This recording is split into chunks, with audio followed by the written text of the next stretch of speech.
We've got not as robust an agenda, so thank you, Dr. Robinson. But still quite a lot there. So we'll start with the approval of the minutes. So moved. Second. All right, we've got a motion from Mr. Hershey, a second from Dr. Eng. All in favor of approving the policy committee meeting minutes from August 27th, please say aye. Aye. Any opposed, nay? All right. So we will begin with settlement of claims. I have Mr. Nieder listed, but I'm going to hand it off to Dr. Sure. Crane and Mr. Ramey.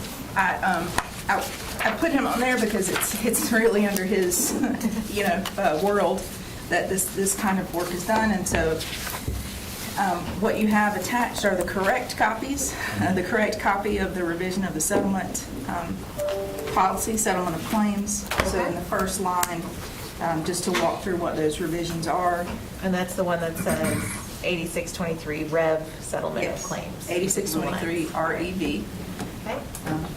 So in the first line, we strike 10,000, which is the current limit, and adjust that to 30,000 at the direction of the committee in August, I believe. No, June, I think, when we talked about that. We have a line inserted at the bottom of that says settlements in excess of this amount require board approval. The next paragraph says all settlements in excess of $10,000 that are approved by the superintendent pursuant to this policy will be reported to the board. So there's the reporting requirement that you asked for. Mm-hmm. Not that we don't do that already. Right. My understanding is we do that currently, but now that language is in policy to make that explicit. And then finally, when additional time is needed to present a proposed settlement to the board at a regularly scheduled meeting, the superintendent, in consultation with the board attorney, is authorized to enter into tolling agreements of up to 90 days on the board's behalf. And my understanding of a tolling agreement is an extension of the deadline for filing suit, basically. deadlines for filing suit.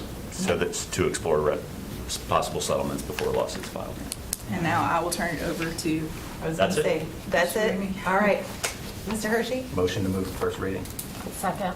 All right. Is there any discussion or questions? I know this was something that we've discussed previously, so. It's just something I think will expedite our board process, and it gives more transparency by letting people see the announcements as part of our agenda. So I think it's a good idea. Right. And it will help our families that are in this process get answers more quickly and have resolution more quickly, hopefully. So, all right. So we have a motion from Mr. Hershey, a second from Dr. Eng, right? From Lynn, from Ms. Edmonds. I'm sorry. I'm going way back to our first motion. All right. All those in favor, please say aye. Aye. Any opposed, nay? All right. Up next. So this was pushed from last time. We had talked back in April about the bullying and harassment policy and came to the conclusion that we wanted to talk about the student code of conduct specific to bullying and harassment. So really this is more of a conversation than looking at wordsmithing the policy, and just kind of get general clarifications. What are our expectations? I see Dr. Walker is here. Thank you for being here this morning. Absolutely. And so I'm going to give everybody a copy of this. And Dr. Crane, do you want to walk us through the policies and the protocol that we're looking at here? Sure. Just so we're all on the same page? Okay. So Ms. Mahaffey has purple folders for everyone that has I'll the... pass these out. They're not a secret. all the material is attached online. And Except Dr. Taylor, I'm putting you in on this. So we can Except have for a a note number. taker. Yeah. All right. So what you have in your folder and attached online for anyone listening or viewing this later is some excerpts from our policy. And the first excerpt that you have is Policy 1710, which is our prohibition against discrimination, harassment, and bullying. In this excerpt, we have from Section A, prohibited behaviors, and Item 2, harassment and bullying. So what we've done is provide for you underneath that definition of what that means. And we included item 3, cyberbullying and cyber harassment. The question is often asked, do we have language in our policy that addresses cyberbullying? Yes, we do. It is in 1710. We define that and place it here so that we have that in our policy language. What you also have is policy 4309 and an excerpt from that. And what we've provided for you is section E, interventions, supports, and responses to behavioral concerns, the range of interventions and consequences. And so in section E, we lay out what are the responses to behaviors. When students experience them, we talk about non-disciplinary behavioral interventions. We talk about disciplinary consequences. In disciplinary consequences, there are 2 flavors, if you will. Exclusionary, which means a student is removed from an educational setting, and non-exclusionary, when a student is not removed from the educational setting. Then we have in section G, levels of conduct. And this is where we list our level 1 and 2. Any of the behaviors in the Student Code of Conduct that fall under discrimination, harassment, and bullying typically are addressed by level 1 or 2. So in rules of conduct, beneath that, we list what those are. In level 1, we have mutual respect and appropriate language. And then in level 2, we have several: substantially disruptive or dangerous behavior, harassment and bullying, sexual harassment, threat, false threat, physical aggression, fighting, and finally, repeated willful violations of level 1 rules. So those are how we typically find discrimination or harassment and bullying language. Where is that found in our Student Code of Conduct? There it is. But also, almost equally important is what came first, and that is how we deal with behavior when students exhibit behaviors that are against our Code of Conduct. Those levels of how we treat behavior with interventions, non-exclusionary and exclusionary types of actions on our part. What you also have is a note taker for this discussion. So what we're interested in is what you might need clarification on. And so we have a clarify column. I've given you 2 pages. If you need more than that, please have more. What needs clarification? Give us any details or sections that are unclear. And what do we need to consider? What are you considering? What specific details, implications, or concerns should be considered? All right. So we're going to take 20 minutes, but we're going to do like a small group thing. So Chris and Wing, I'm going to pair you up. Lynn, I'm going to pair you with Dr. Taylor, and when Cheryl gets here, she'll join you. And Sam, you and I are together, and we're going to take about 20 minutes. Dr. Walker, if you don't mind floating a little bit to help answer any questions that pop up, and I'll set a timer for 20 minutes, and then we'll reconvene, and we can share out a little bit and share our note catcher with Dr. Crane and Dr. Robinson, and get ready for the next steps on that before going on to migration policy. So, all right? Sounds great. I'll set a timer for 20 minutes. Dr. Taylor, I'll come over there. Okay. What's that over here? Sit right here. I think No, they're I all- want to move over. Oh, there.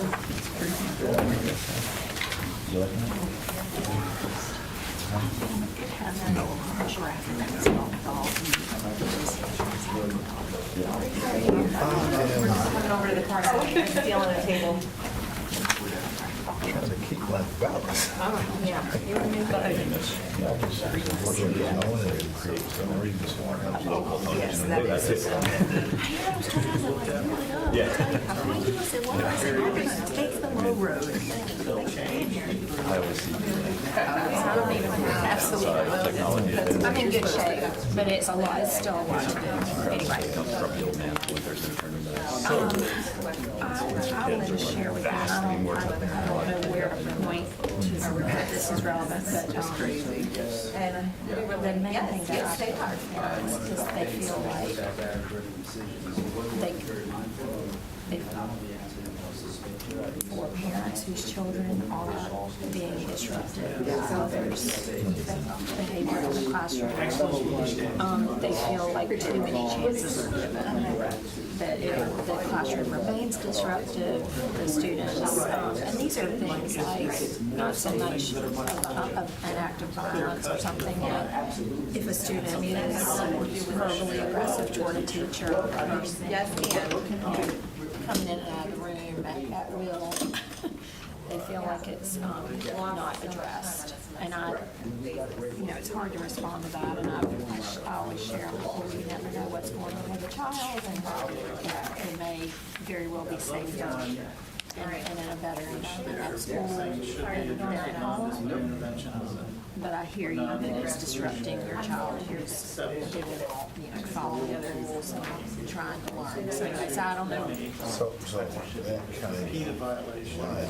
so that's what I principles and they believe that times That's that progression they that can't suspend is kids, very and that anything that falls under And so if you look at what those level 1 violations are, is a violation. again, like you said, I mean, they can be grave, right? What And so I think that one student, or just even a parent, what needs clarity inappropriate. So we're gonna be looking at it here. is. I mean, like, right, but go ahead. I would say, clarity. I don't know, shake your hand right now.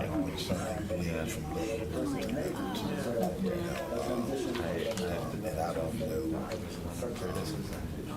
I mean, I was volunteering. how we kind of make sure that they understand that progression. Right.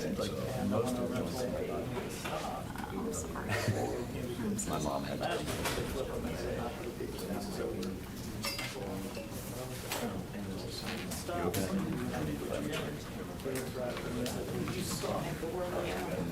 okay? That would violate their mutual respect, right? But there are others that were volunteering that thought Oh, excellent, yes. not anything that warranted any sort of correction of that. Thank goodness for technology, Cheryl. I'm glad you're safe. And so how do you I think it was chasing, it's just pouring like crazy.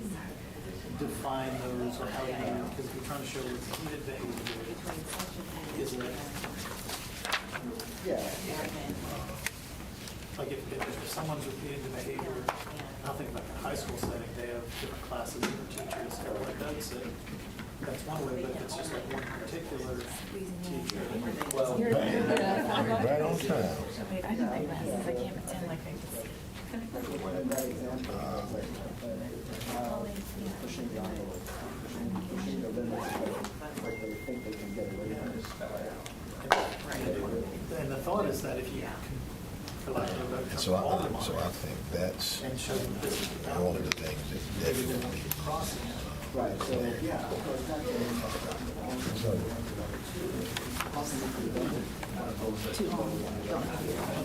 Yeah, I was listening. Oh, yeah. I'm so sorry. No, that's okay. Nope. I had enough time to. I don't do that, so you would have to catch me up.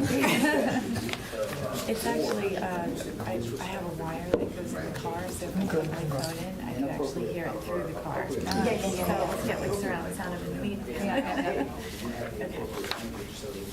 So what I don't think you could hear is what I shared with Dr. Taylor, because he and I, we just cleared out. So the only thing we've covered is I was saying, and I've heard you say this, the thing I hear most from my parents is the frustration of when behavior is probably a level 1, that it's repeated and perpetual, and parents whose children are being disrupted by that behavior in the classroom, their learning is interrupted. It's a frustration from the parent perspective. They feel like there's also something trained. And I think for the teacher's perspective, they feel like when they say we don't have support, that's what they're talking about, that their hands are kind of tied because they're trying to move forward with the lesson. And that is interfering and interrupting or stopping the lesson from happening. And it was kind of what I see it from, what I may hear from administration. They feel that it's something falls on the level and they can't do anything to suspend the kid because that first level one offense doesn't lead to that. And so our clarity was how to clearly indicate when something is level one versus level two. How does as an administrator, how do you make sure that you have the authority to move to level two? Right. Not confusing a first time with something that we would want to classify as level two. Taking a lot of that is exactly that in level one or was it some years back and remember switched that kind of negative connotation like inappropriate language to Hey, don't want to turn to me, like what is the behavior for battle? You notice now it's like mutual respect. So- Before it was just disrespect, right? So what if there was some sort of- Is this a mutual respect that we're having? Let's talk about that. But yeah, you're exactly before right. it escalates, before And level so two, beyond that it has to have and been that's taken up to the principal. Let's see what this is. It may be subject to Title 12. Isn't there a level 2 offense for substantial disruption though? So the idea is like the minor disruptions are level 1, but if it's repeated or really substantially interferes with learning or instruction, then it can be a level 2, and then you can have a suspension. Absolutely. It's just how it's a matter of degree, right? That's really it. School administrators If there's are redirection, warn them of Yeah. possibility and they still don't comply, that's exactly it. Right. And there's also the 220 for that too. You know, The they 220 documented. is supposed to catch some of those as well. They attempted and documented. So I think one of the non-disciplinary things that the teachers struggle with is that they're too and busy administrators to contact the listen. student parent. So having to stop to go and do that. So yes, they may have the language in this policy to proceed and you get that to go, but the hands. So I think it's more the action than it is the words. Like use the hands that's going to help. And Dr. Taylor was with at my board advisory meeting before, and I asked Principal Stacy to come and kind of share, because she just took, in just the 2 years she's been there, a school that went from an F to a C. And behaviors were actually discussing that, and she had the teacher coaches, I think is what she was calling it, right? And she used to restart, so she had the flexibility of that, to put IAs in each classroom. And I know that we've talked about this before, having more adults available. And I think when kids even went into school, we took the IAs out of the classroom. Yeah, oh yeah, that happened as part of the recession, the recession. I mean, after Yeah, that. that was that huge cut. Right, so I think if we could start incorporating some of that back in, that is something that we really could consider, because it would, I mean, tremendously help the teachers. So not only does it help the kids with the class and focus, but it also redirects the teacher's focus as well. But that would just be at the elementary level, right? Well, we would, but I mean, then we would consider in the middle and high school. I mean, I also feel like if they learn this better behavior and this better path early on, it will eventually. It's not gonna help us right now, but eventually it will become, you can't do that in school. You know, you can't get away with it. Just like we know when we go to work, you can't come in in pajamas and start cursing and throwing things around. You get fired, right? So Julie, I'll ask you a question. If we think about a level one offense and the kind of interventions that have to be practiced, I think that's in the code of conduct to say. Yes. Typically, it does, our code of conduct does say that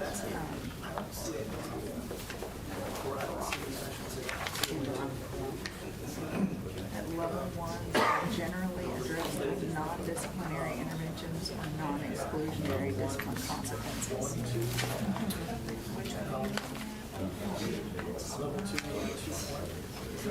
There's one thing that's not in the excerpt though. Since we just got the budget from the county approved in recent months to maintain the same level of counseling and social workers that we have. I want to know, I'm sure it's too early, but I would like to be able to see how that's impacting us, because that would be K-12, across grade levels. I don't think it's too early. I mean, that's kind of why we asked for the budget for us to move on earlier, so that we could prioritize like some of the things that we're hearing from public schools or something. Right. What I mean is it's too early to evaluate results. Like now that school's starting, we're in a new school year with that new budget in place. How is that impacting? Is that having a positive impact? That's what I think is too early. So I kind of see multiple things. One, what is considered intervention. That's something that's specific that hasn't been done by counselors, something that teachers might do that would be considered intervention. And obviously, what is the impact of all of it? In other words, if a kid does a level does intervention have to be something that's done by that counselor before they can move to the next, be considered something else? Or is there something that a teacher is able to do that's considered an intervention? Now, I share that with administration, principals.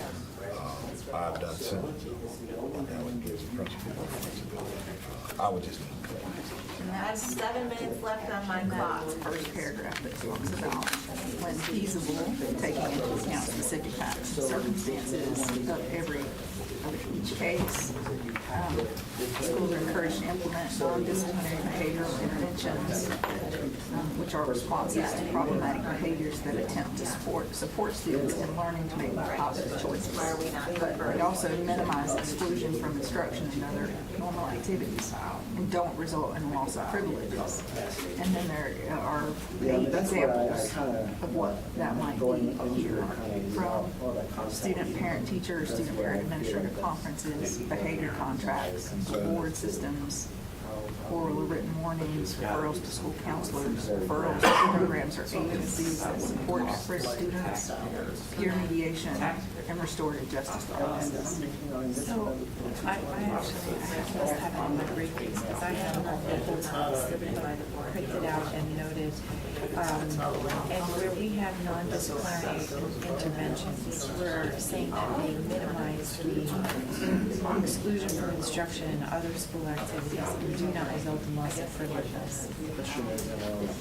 I kind of have a little bit of a struggle with that one because how is it going to learn if they don't feel the consequences of what happened? You know, I mean, yes, we can start with talking obviously trying to iron it out.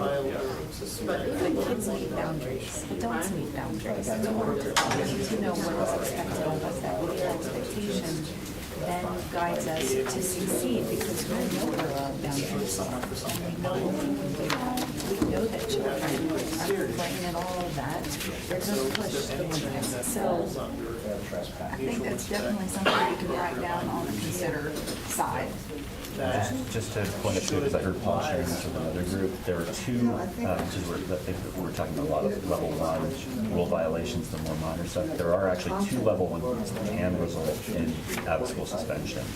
One, and just to briefly summarize, one is like repeated full violations of one rules. It's just profanity in the classroom or something normally you can't suspend, but it's every day or it's repeated. Or it's intentional. I know I'm violating the rule, I do it anyway. And the other one is anything that substantially disrupts learning or causes a safety issue in the school. So it could be throwing objects or whatever. It could be just distracting with a piece of paper. That's not a suspension, but if it's a heavy object that could hurt somebody, that See, they do have a threat. And Neil's exactly right, and knowing that there's 2 levels, even though they're both in level 2 to 20, it's limited to 2 days Or act that of conveys suspension. Yep. Whereas like 2-4, suspension to 20 days, you can do up to 2 days. So like, But thinking about where respect, is the it says something to guidance when there's, say it's just, not just, but it's disruptive profanity in the classroom? Where is the bridge between like a top of a counselor or that type of intervention before actual suspension? Where is that? That would be in those two rules that Paul just referenced, 220 and what's the other one? 220 and 24. And 2.4. And there's slightly different standards from, they're not in the materials, I think, because it's just, so 2.4 says, there's I don't know what 2-4 means. it's rule Like, 2, here, rule 2 here, dash 4. okay, It's got not it, in got it. there, it's not in the printed material. No, it is, we got it. Oh, okay, Yeah, okay, yeah. good. Okay. So one thing on what you said, like, we're saying that they're gonna have a disciplinary action of suspension, and that's always removing the kid from the class, which I do believe exaggerates the behavior. And if you talk to the SROs, they'll say the repeated behavior, those are the ones that tend to escalate, and then it becomes a bigger problem. So if we were to hit it at the base, like, do we need to send them out of the class with a counselor, or do we need to have an intervention coming from the teacher, like bus drivers, for example? If they had a monitor on the bus, that person is handling behavior that get them to sit down and behave while the bus is still moving. But nobody left the bus. You know what I mean? I feel like that's a little bit better. So to me, Proactive. I think 4309 in that second paragraph, this is where I think there needs to be clarity for administrators. Only when non-disciplinary interventions are in the discretion of responsible school officials and unlikely to be sufficiently effective to remove the goals, blah, blah, blah, then they can do these other things. So that's part of the, I think, the clarity when we say that the kid is disrupting in the class. If the principal believes I have to do all of this disciplinary interventions before I can suspend the kid, do they understand the level of discretion that they have in saying that intervention is unlikely to change? I don't know what they understand it, but I see you nodding. I contribute. And you know, data-wise, we average about 95,000.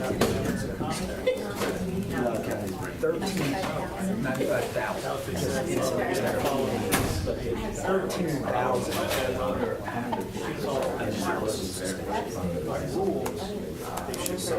So it's good to remember that 8,000 exclusionary practice in that sense account for about 4% of our population. So 96% of our students are not studying.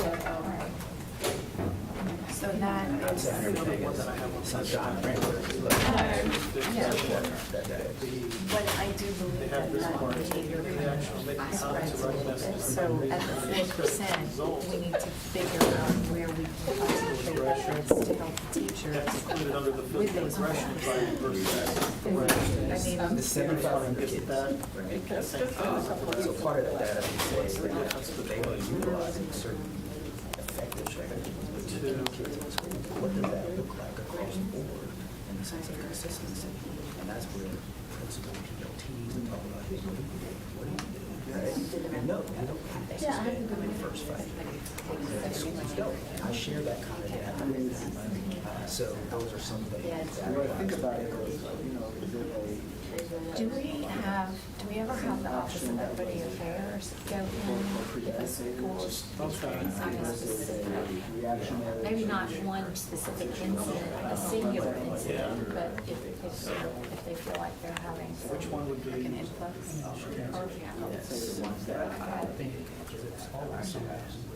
And then the other side is suspension almost like but 82% of But that, I mean, that's a way to distinguish them. Yeah, it's like, that's a problem. so, yeah. I mean, you have the same sanction. All right. Do you guys want 5 more minutes, or do you want to come back? How are you feeling? If you could give us 5 more. Okay, can do.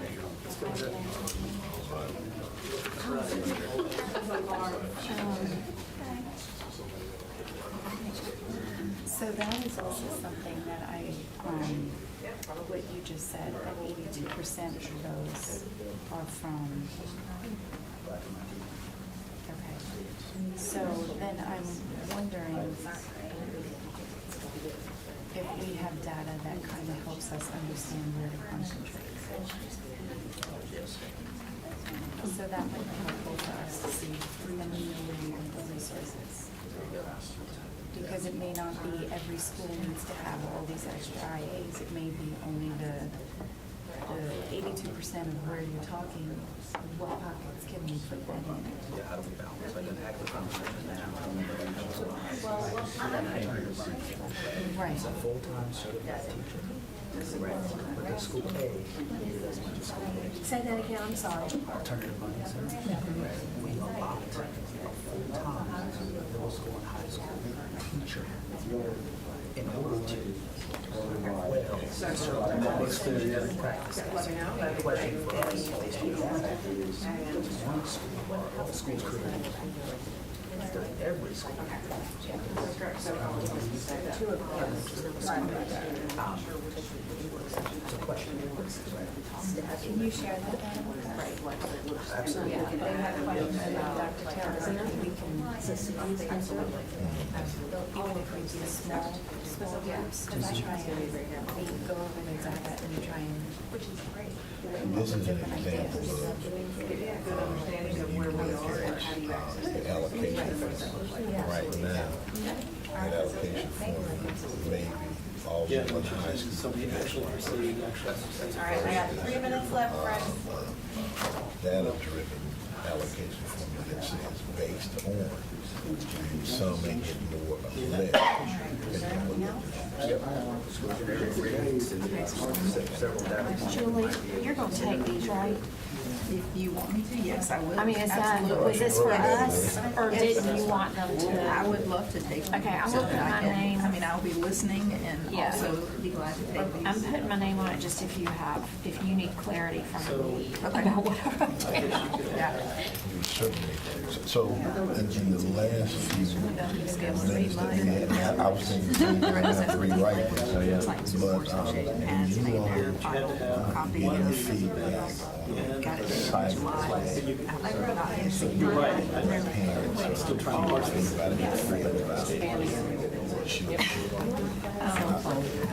we had a meeting yesterday with staff, everybody's feedback on that. And I actually just had this conversation last night after the board advisory with one of the parents attended.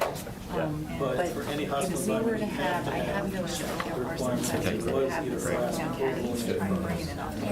They have them near the door. either severe. But my thought is to put them in their safe space. So when the lockdown happens, Start that. first thing you do is shut down the We're gonna do a group call to kind of go over it. Yeah, go to the opposite to where the corner And we can is. tell you That's where the what's, caddy should what you can't Because in change. an What you waste time. emergency, that's one of the big questions. And there's a lot of, if you take one of their cell phones away, then in an emergency, I can do that.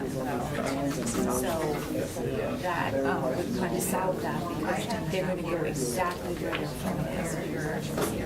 But during the last time, you're paying attention to the teacher, so you're not on that. They're not making their little meetings to go to the bathroom and, you know, with different, I mean, they're already in class, hands are in their things.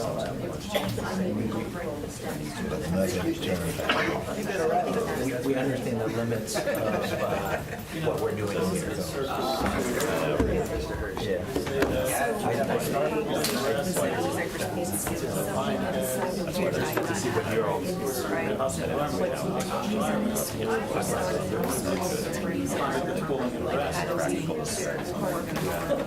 And so that's why I was asked the question that if kids are engaged in cyberbullying outside of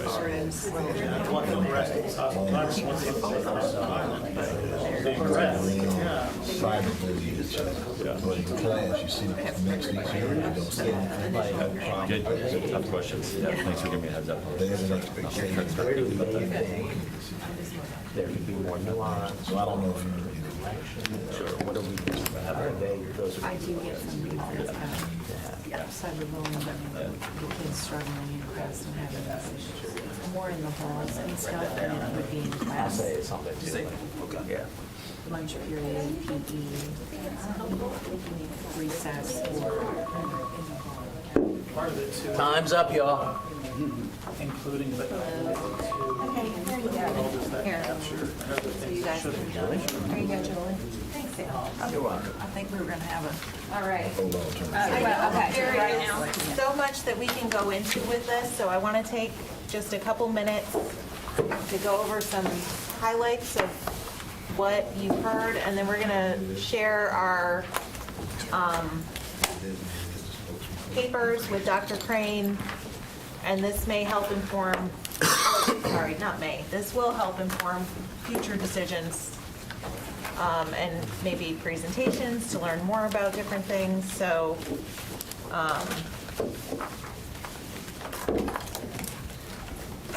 if you have like 3 clarifications and 3, I gave away all my papers, and 3 considerations that you want to share from your group, that would be great. And I'm going to let whoever would like to start, hey, thanks. Whoever would like to start, begin. And if that's something that your group captured, just give a thumbs up so we know that there's a little bit of consensus in the room. And again, we'll come back to this at another meeting. I'll start with our group since nobody is speaking up. So I'll read. So I'm doing the clarify first, or both?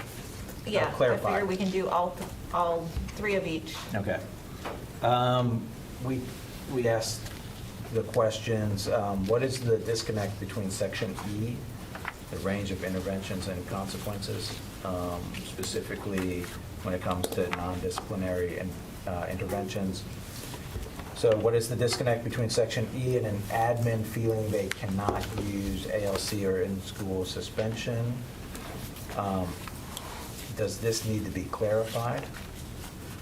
What is the continual education for admins regarding these policies?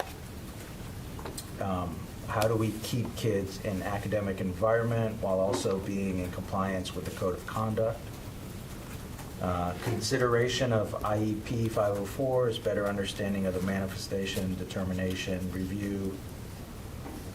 What is MTSS? How does that / restorative practices / ALC and ALP factor in?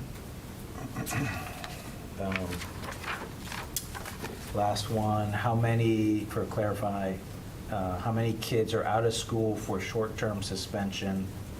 Do they come back, or do we see higher absentee rates? And what's the impact on their academics? And then for considering, do we need more nuance and flexibility for admin? And that's something that I've personally talked about with Dr. Walker, and looking forward to their team coming back with that. Why is, in our documents, why is level 1-4 appropriate language? Why does that refer back and say such conduct should be treated under level 1-2, under mutual respect? Shouldn't that just be in 1-2? What struggles do admins have? How often does a suspension lead to improved behavior, academic outcomes? I already said that one. Also, in getting feedback for this,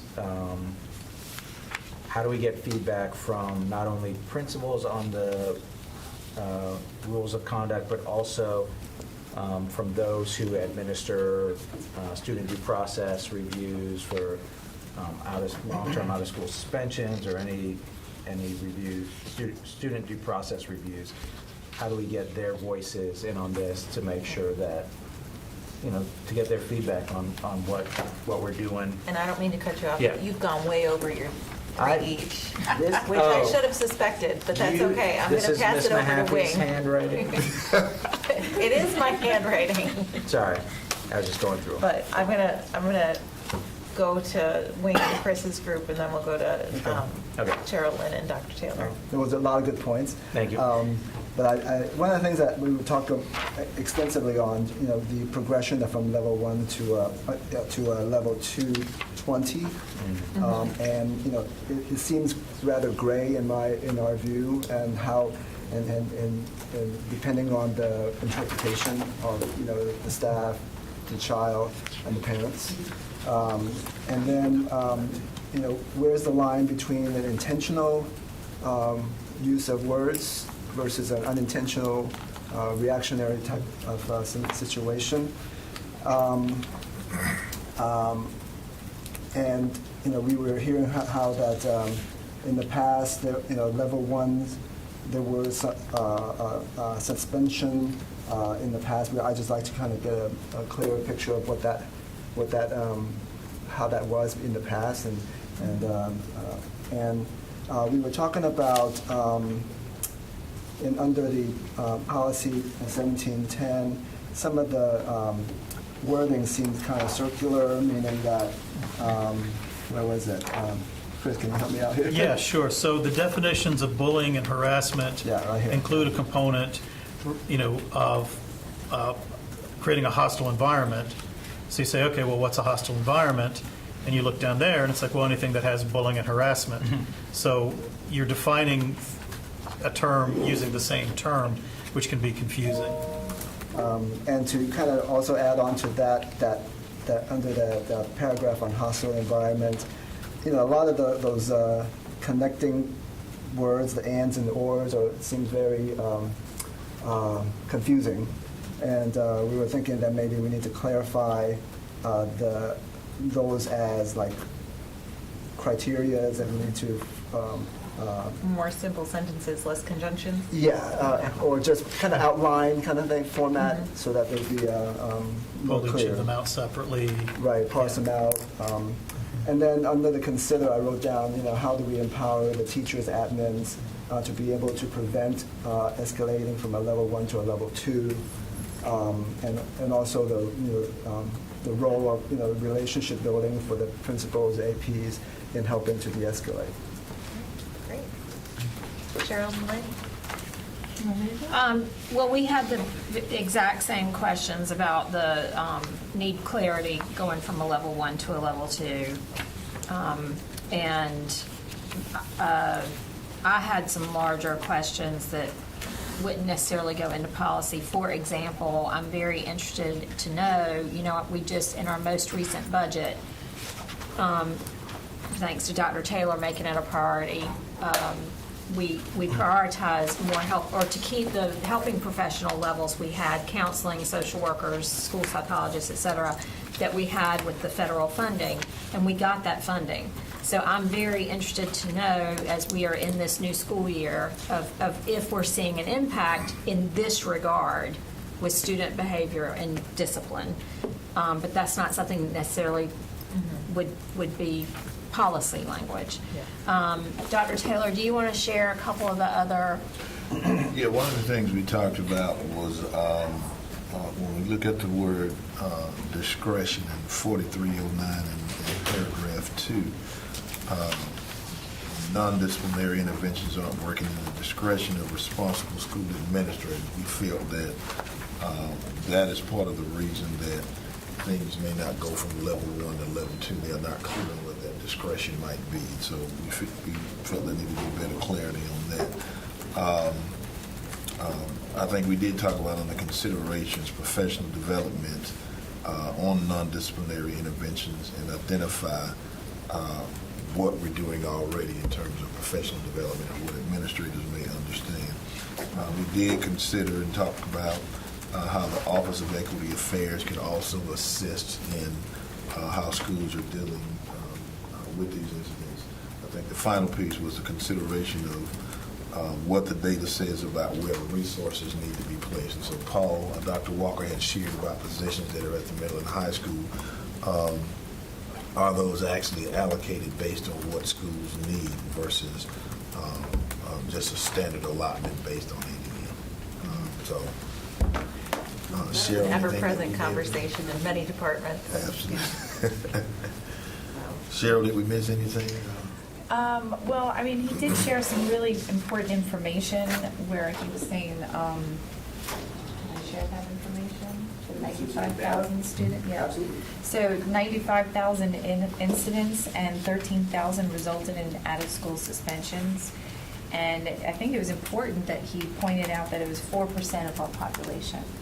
So knowing that, that means that you still have 96% that we're not seeing this struggle. So if we have 4%, can we narrow it down and get the data of where we have these pockets to help with that? And I have brought up the example with Beaver Dam Elementary School. She shared some of the things, and she had additional staff with IAs that were in these classes to specifically help with not only just the academics, but also to kind of guide and help with all of this. So if we were able to kind of allocate and budget where we understood the pockets of issues are, we might be able to get more assistance for the teachers, because we're talking about suspension, and the policy is the paper of how we do it.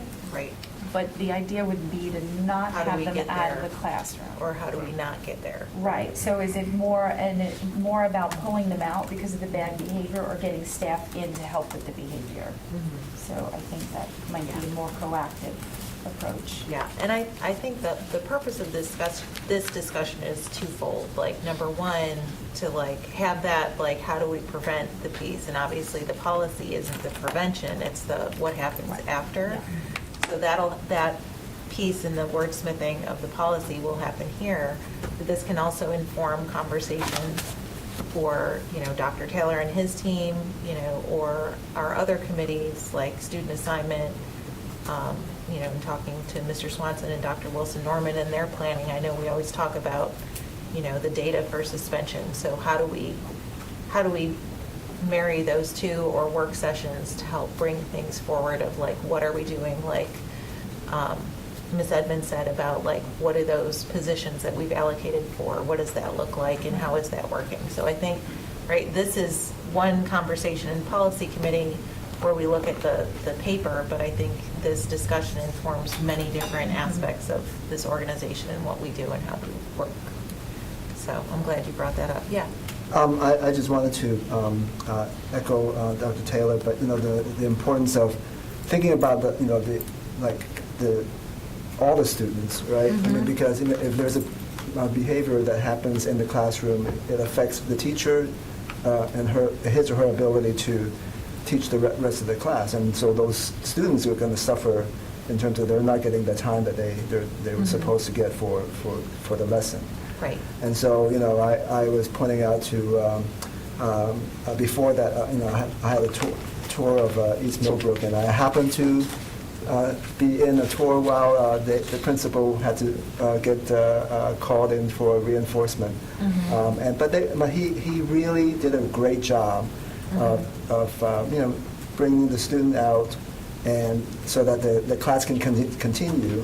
And then he was able to talk to that child, kind of one-on-one, because he already had a relationship with that child, and so they were able to kind of de-escalate that situation, and then didn't affect the class time. So. Yeah. Really good. Yeah. There was one thing that we did talk about in the policy that I just wanted to, where it says in E, and it goes into, am I in the right spot? Yeah, the first paragraph where it says non-disciplinary interventions are responsible or are responses to problematic behaviors that attempt to support the student. It goes on to say minimize exclusion from instruction and other normal school activities and do not result in loss of privileges. So for me, I feel like when you want to kind of nip a problem in the bud, you're not going to, obviously it's going to depend on how severe it is, but some of these things that the teachers come to us with, they're pretty, saying a curse word in class is different from cursing your teacher out, or cursing another student out where it needs to kind of get nipped like no. So to say that it's not going to result in loss of privileges is kind of challenging for me, because I think that children need boundaries. Like I was saying, adults need boundaries. Like we know when we go to work, we have clear expectations of what is expected of us when we're there, and our behaviors as well. So I think it doesn't do our students in youth service to not have loss of privileges because that's their consequences. They know that when you do this, this is going to happen. So I think clear, healthy boundaries will help with that. So having that in there kind of, I don't really like that aspect because it says in policy that they shouldn't lose their privileges, and maybe they should, so that that doesn't happen again and escalate. Anything you want to add? So Dr. Ng, I thought, captured pretty much everything that we talked about. There was one thing that I think that we might have missed. That was, we talked about the definitions of bullying and harassment, including hostile environment, the definition of hostile environment, including bullying and harassment. We had a similar situation, remember, in looking at the level 2 with fighting and aggression and threat and false threat. Like, we could use some clarification between level 2 15B, under physical aggression and fighting, taking any action or making comments or writing messages that might reasonably be expected to result in a fight or physical aggression. What differentiates that from threat and making a false threat? Isn't that what, might reasonably be expected to result in a fight or physical aggression? I mean, are they the same? What's the difference between them?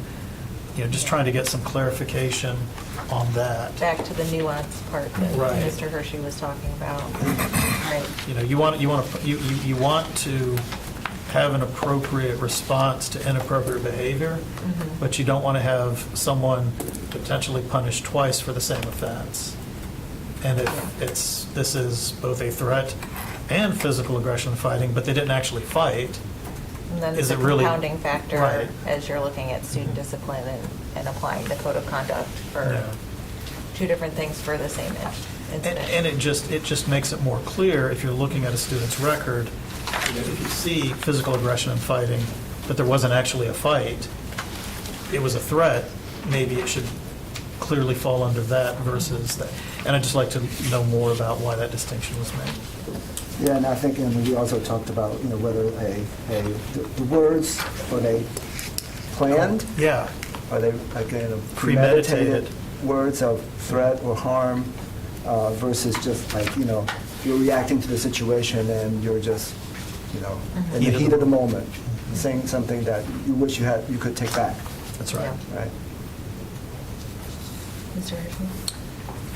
Hershey? To just build on Ms. Caulfield's point, I think I would ask, what privileges, depending on the grade level, because, and I agree, there should be some, if you're a student athlete and you cuss a teacher, you are gone from playing in those sports for a week, at least. That's certainly in football when we officiate. I will get in a little bit of trouble because there's supposed to be a zero tolerance, which I don't think is effective. But if you cuss a official or another player on the other team especially, you are gone immediately from that game. You're ejected, and you're going to miss 2 games. And so there's heavy consequences for that. And there is a difference between cussing at an official like that and if you get hurt and you say a bad word. I've never heard a football player say a bad word when they've been hurt. So I don't throw a flag, right? So I am curious as what privileges are we talking about in K through 5 or 6 through 8? But I do think that if you cuss a teacher, you've got to be out of. And I know Dr. Taylor and I spoke about this not that long ago, that it's hard to stay in the classroom when that happens because it's also impacting, as Dr. Ng said, the teacher. And you can have some real emotions that you're trying to suppress. I mean, certainly if a football player cusses me, I just throw them out and I talk to their coach and such, and I can let it go, but that's years of being around that behavior on a field and in athletics. So it's not always that easy for somebody to do. All right. Yeah, and I think that's the central question here is that when a student engages in some kind of behavior, everything that I've seen is that administrators and teachers feel that they're not quite sure of what they can do. And I think the intent at some point by the board or the previous board was to say that we don't want kids suspended or have loss of privileges for frivolous things, or we've got to look at the equity of what's happening to kids. And as a result, people felt as though, I don't know what I can do now. And so I think there has to be some clarity that we bring back. And I can tell you that I was talking with an area superintendent. I said, help me to clear my thinking. You mean to tell me that if a kid cusses out an adult, that we now have to go back from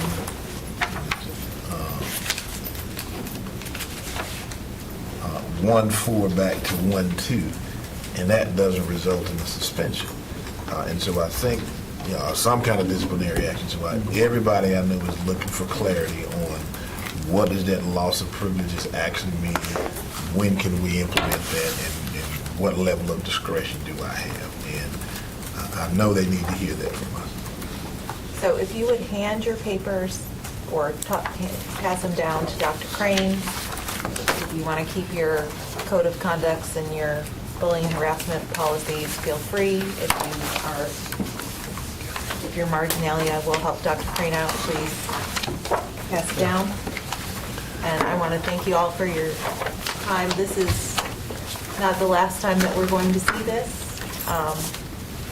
but it may be a minute as we try to sort out where different things go in the different places, and we'll make sure that that happens. With that, we are back to our HR migration. Yes, ma'am. May I give just a quick shout out? I know that Assistant Superintendent Michelle Woodson is here, and Dr. Paul Walker is here, and I see John Enns is here, Cedric Williams is here, some of our area superintendents are here as well. So thank y'all for being here to listen to this discussion. Clearly, staff want to make sure that we're getting it right. And we want to know what your thoughts are so that we can make sure that you have the information that you need and do our work better. So thank y'all for being here. And I think we heard loud and clear that we'd love to hear some feedback from administrators and folks that are seeing this on the daily in their buildings. So, all right, human resources, welcome back.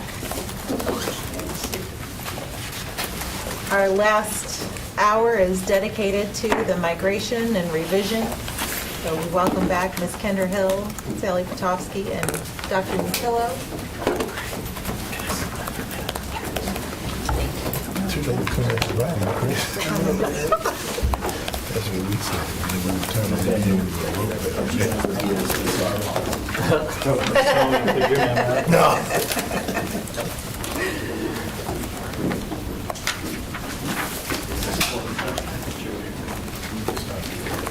All right. Hey, Jay. So we're having a bit of a gear shift from the code of conduct to personnel files is what I have first on my list. Yes. And we want to provide a modified personnel file draft to you.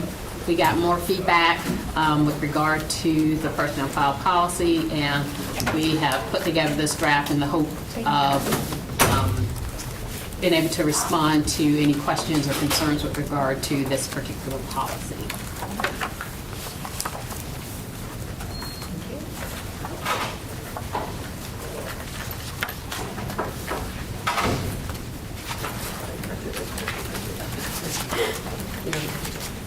I always say, like, the less paper, the better. That's fine. I'll take it. It's okay, Sam. We can reuse it later.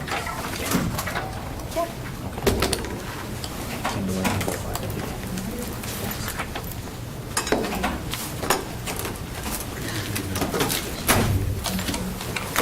Okay, so we appreciate you all your patience as we continue to work through the personnel policies. We are bringing back to you Policy 7820. It was one that we discussed at the last policy committee meeting, and then we had a draft, or we talked about language to go ahead and move it forward, but ultimately, with some of the questions, the decision was to bring it back here to the policy committee to discuss. The significant part, or the changes really, we didn't have any questions with regard to, or issues last time with regard to Section A and Section B of the policy. So I'm going to focus on Section C, which is where questions were raised. So just for some background, Section C of the policy, in the first paragraph, we made modifications the last time to reflect what is in our current policy, which is that no evaluations or complaints or commendations, any of that may be placed in the employee's file unless certain requirements are made. So that's the way our current policy is drafted. What our current policy is drafted right now includes the requirement in number 1 that's listed here and the requirement in number 4 that's listed here under Section C. So that was the information from our current policy.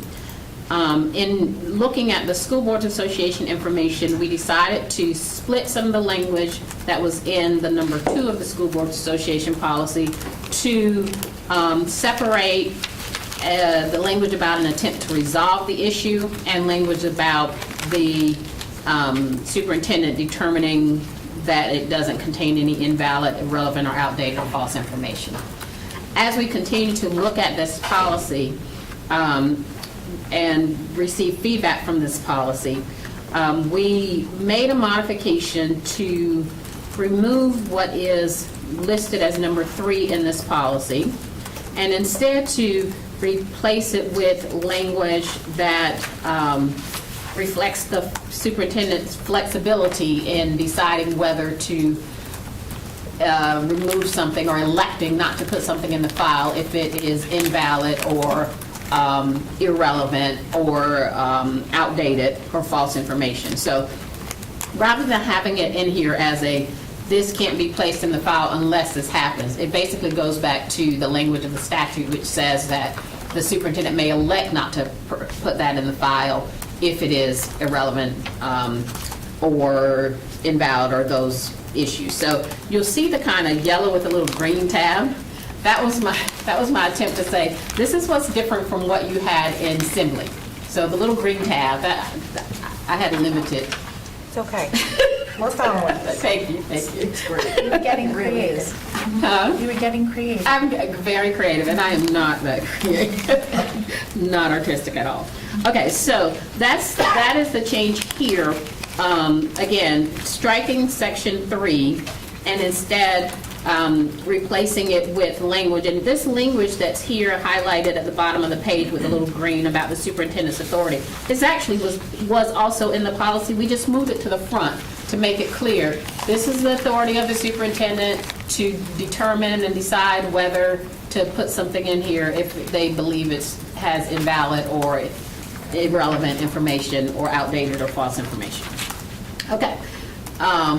Going into the next page, you'll see a highlighted yellow provision without the green. This was part of what was in the information that went to you as a part of the Assembly document. And this was language that we added in here based upon concerns expressed at the last meeting about making sure that there was documenting concerns at the school-based level, making sure that we had that information so that our principals and others would keep track of that information at the school-based level, document those concerns at the school-based level. And so it indicates that we'll provide guidance to them about how to make sure they're appropriately monitoring and documenting concerns.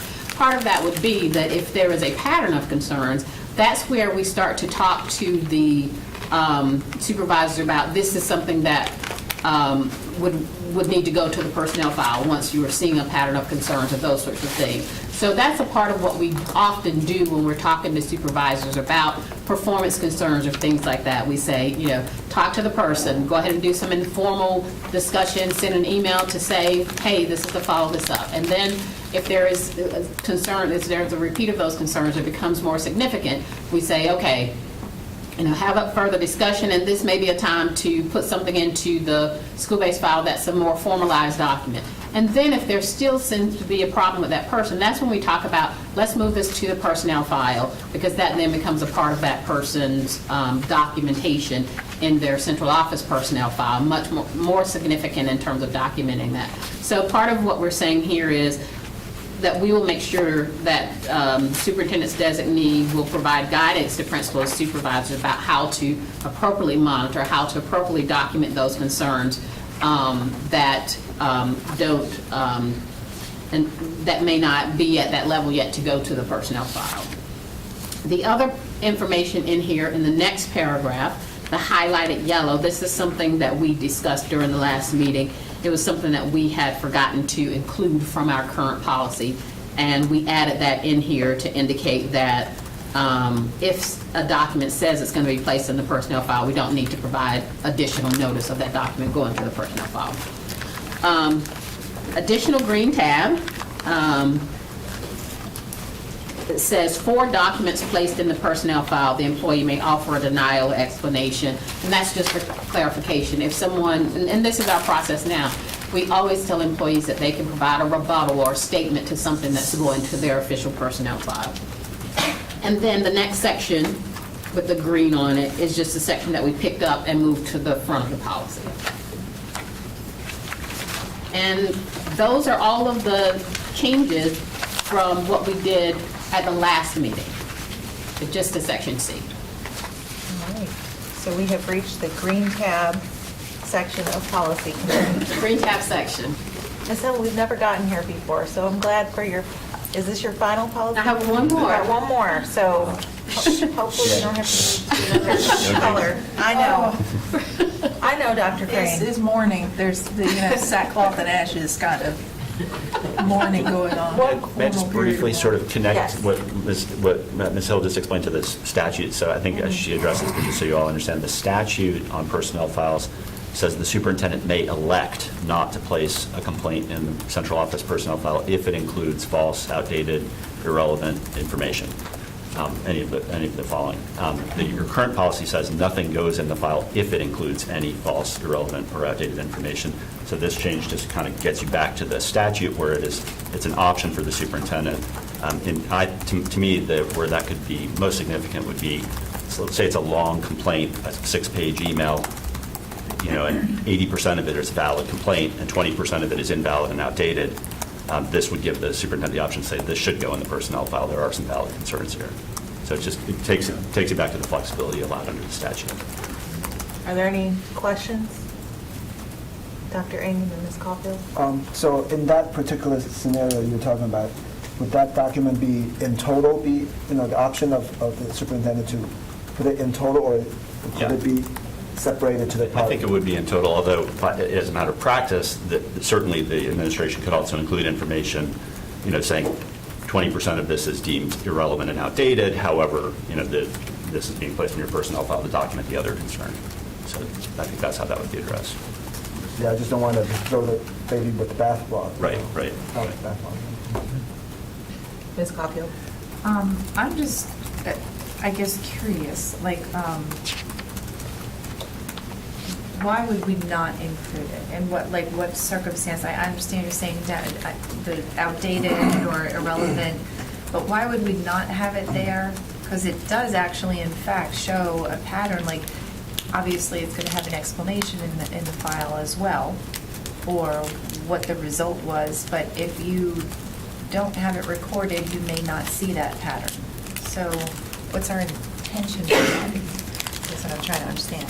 So I think the idea here is that if a complaint comes in with regard to an employee, it may be the first complaint that is made with regard to that employee. It may be something that the employee acknowledges that they, should not have done this, or this is something that they are, working on, or that sort of thing. It could be something that's a misunderstanding between the complainant and the employee. There are lots of different, it could be something that's just not true in terms of what comes in. And so the idea with the flexibility here is that that we're not just putting everything that's, first these have to be signed and dated, but not just putting everything in a personnel file, that permanent personnel file that comes in. If there is an indication and having that flexibility to say, okay, this is a false complaint, or this what the person has alleged is false. It's not fair to an employee to document that if in fact it's a false complaint. And so the statute gives that flexibility to the superintendent, and so does the policy, given that flexibility there. So there are situations, but at the same time, if, and this is part of saying we're going to and need to make sure we're continuing to communicate to our supervisors. If we're talking about something that in fact is not false and is in fact a pattern of behavior, then that needs to be documented so that that employee understands this needs to improve. So that's where, you know, there's work with us to make sure that that is conveyed to our supervisors and for our supervisors to understand where their obligation goes. And I will tell you, working with our person who does performance concerns, you know, she consistently talks to our supervisors about, you know, this is, okay, we're seeing this, where's the documentation, where's the information, so that we can make sure that that is going to a level to address that, reflected in the evaluation, documented to the personnel file, so that if there was a problem, it's there, and it's visible in the central office personnel file. So it's a balance of, you know, wanting to be fair to employees, but also wanting to provide that information to the personnel file that is true and relevant to that employee's ongoing employment with the district. And also the sentence that Ms. Hill pointed out that's on the second page here, towards the top, the superintendent or designee will provide guidance to principals and supervisors about how to appropriately monitor and document concerns that do not otherwise meet the above criteria. That may capture the things that it's not, maybe this complaint is completely outdated. It's from something that happened 10 years ago, or, you know, it's just, it wouldn't be appropriate to put in the personnel file, but there's still an instruction that the superintendent should give guidance to staff on how to track and monitor those types of concerns too. If it's not going in the personnel file, how are we keeping an eye on that? Sure. Thank you for that clarification. Any further questions? If not, can we get a motion? So moved. Second. All right, motion from Mr. Hershey, a second by Ms. Edmonds, to approve and send to first reading. All right, hearing nothing else, all in favor, please say aye. Aye. Any opposed, nay? All right, moving on to, I have 7821. Yes. This is for removal of personnel records. 7821 is a policy that we did not get to last time, based on our robust discussion. Yes. But we are bringing this to you to, and it basically is our process for removing things when there is a concern about something in a person's official central office personnel file. So the first paragraph here is actually a repeat of what's in the prior paragraph as well, with regard to the invalid, irrelevant, or outdated information. The only thing not here, and I will request that the board add this, in the prior policy, we have the superintendent or designee in that first sentence, so I would request that we would be able to add that here as well. But it has that same language, that the superintendent or designee may elect not to place in the file if something is irrelevant, outdated, invalid, or false. There's also language in here about the process for someone to petition and remove information from their file. And this basically reflects our current policy and practice right now in terms of people providing information to request the removal of information. They give the basis of that request and any supporting documentation they have. And then that is reviewed by the assistant superintendent or designee. The petition is presented to the superintendent, who makes a decision about whether to remove that information from the personnel file. And the employee has an opportunity to appeal if the information is not removed from the personnel file. And this lays out the process for that appeal. One difference between what was in the School Boards Association policy and what we have here is that we added number 6 here to just reference this policy to the grievance procedure rather than creating a new procedure in this policy. Ms. Edmonds?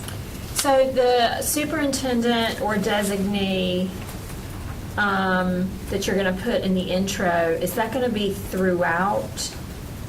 So for example, is that going to be in number 3 and number 4? Number 3, assistant superintendent for HR or designee must submit to the superintendent or designee? That actually goes to the superintendent. Okay, so that will remain the same. in It's number just right 3. there at that first one. Just in the intro? The Okay, initial placement, yeah. okay, thank you. Let me see.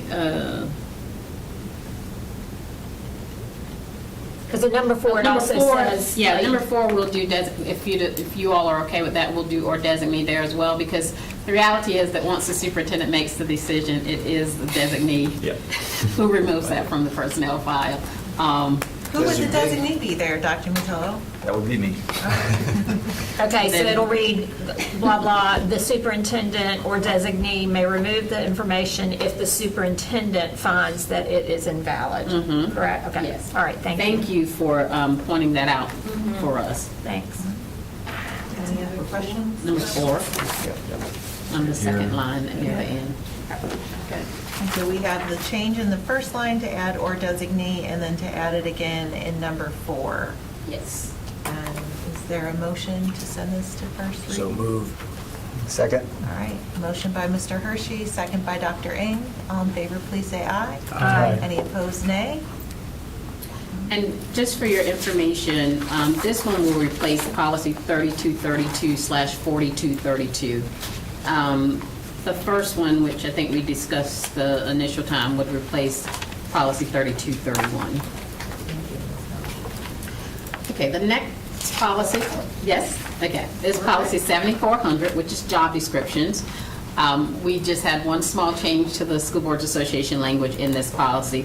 If approved, this would replace policy 3219. We had a policy entitled Job Description for Teacher, which basically laid out information from the teacher, I believe it's in the evaluation instrument, that lays out those responsibilities for teacher job descriptions. So instead, we just did a general job description policy that references all of our job descriptions that we create. The only change here is to indicate that the job description should include working relationships with stakeholders in addition to just other employees.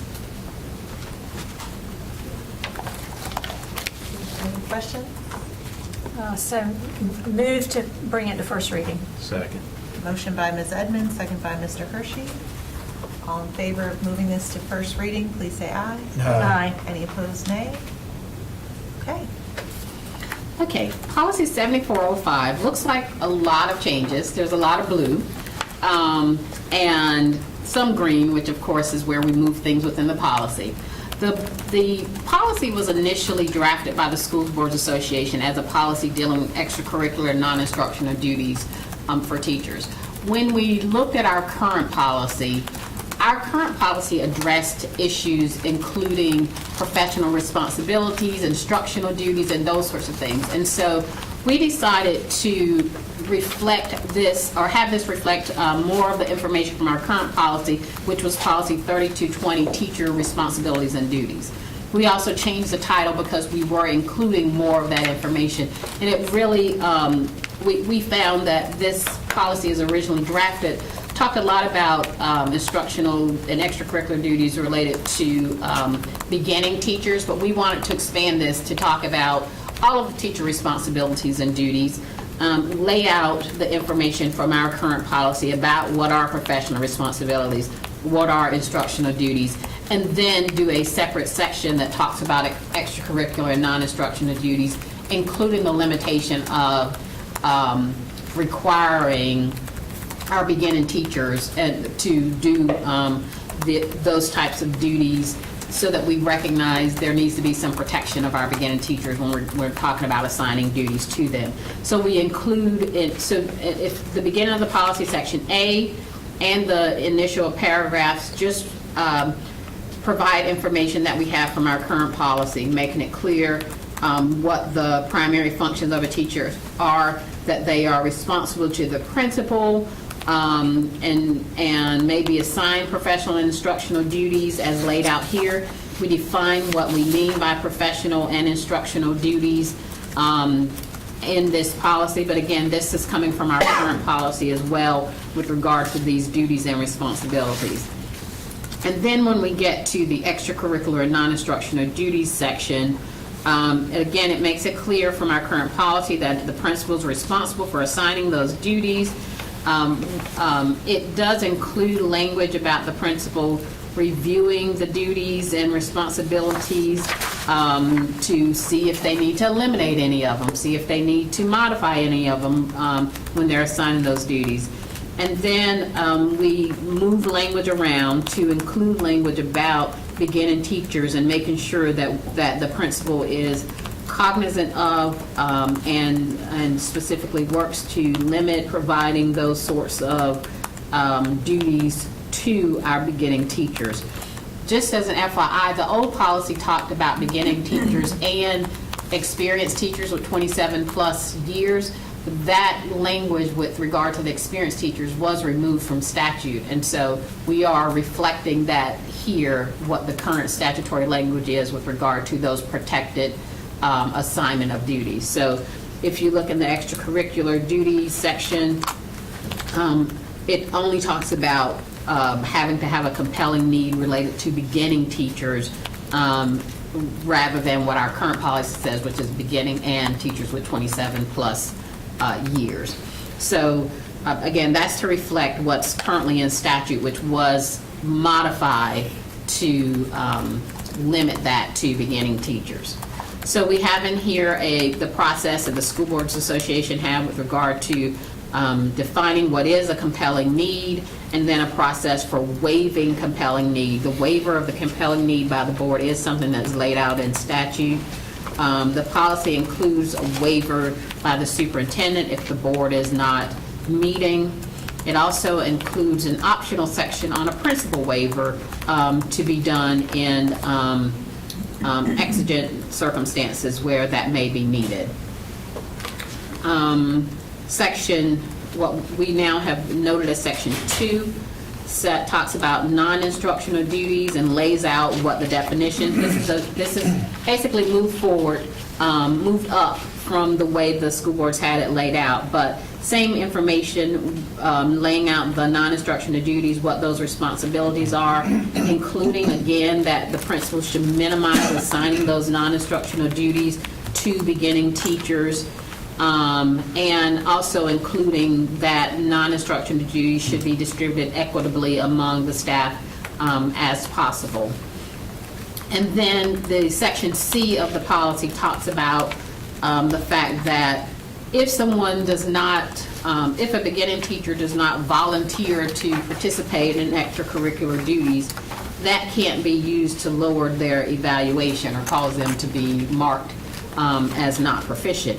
However, if a teacher is performed to assign non-instructional or other duties and they aren't doing them competently, then that is something that can be marked in their evaluation. So just some clarified information as part of the school board's policy with regard to that evaluation piece.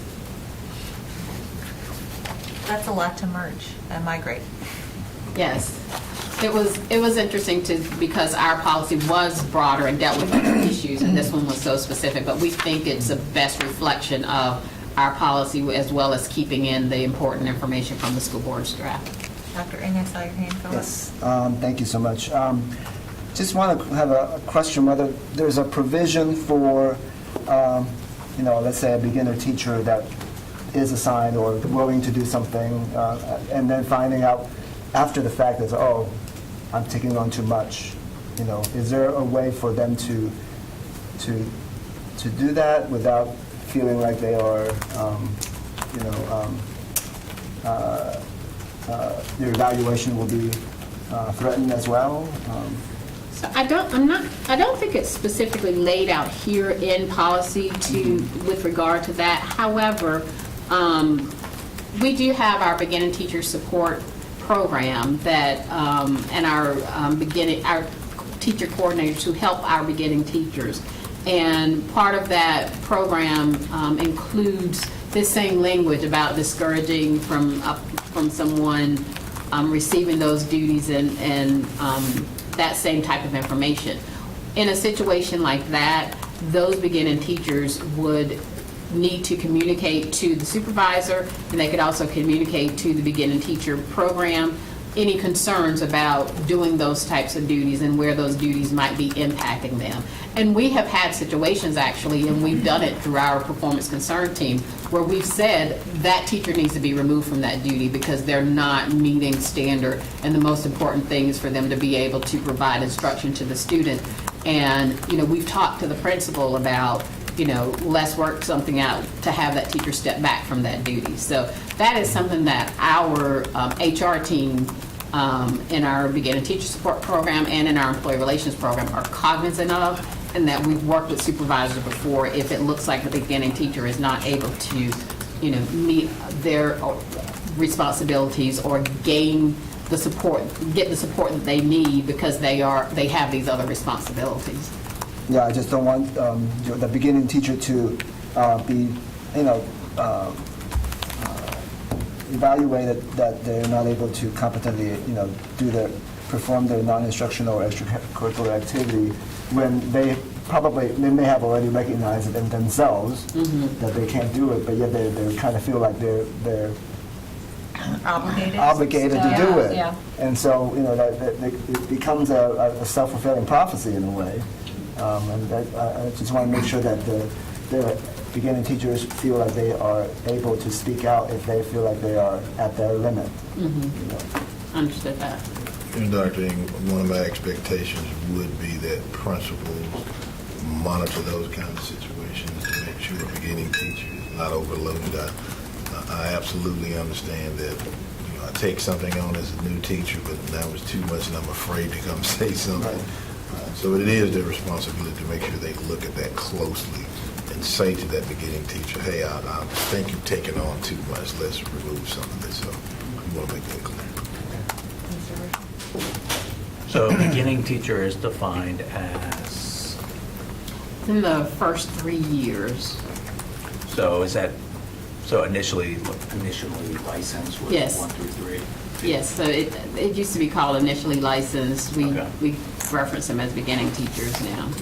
Does, PTs. so in the C evaluation, any teacher's failure to perform and assign non-instructional or extracurricular, the last sentence, is that any teacher or is that non? Yeah, that basically makes it clear that if you have a teacher who is, not performing their non-instructional duties appropriately, let's say it's carpool duties, and they aren't going to carpool, or while they're in carpool, they're not paying attention to what they need to be paying attention to in carpool, that sort of thing. And that's something that can be reflected if they're not doing those sorts of duties appropriately. So to kind of follow up on Mr. Hershey's point, the rest of that paragraph specifies beginning teachers, and then we'd have just teachers. Could we clarify that either to, however, any teacher's failures or? All right. Yeah. Yeah. Then maybe We'll it's make a separate paragraph there. Make it a separate paragraph. Okay. We can do that. Do we need to keep the however, or just have any teacher if we're making it a separate? If we make a paragraph? separate paragraph, let's remove the however and just do any.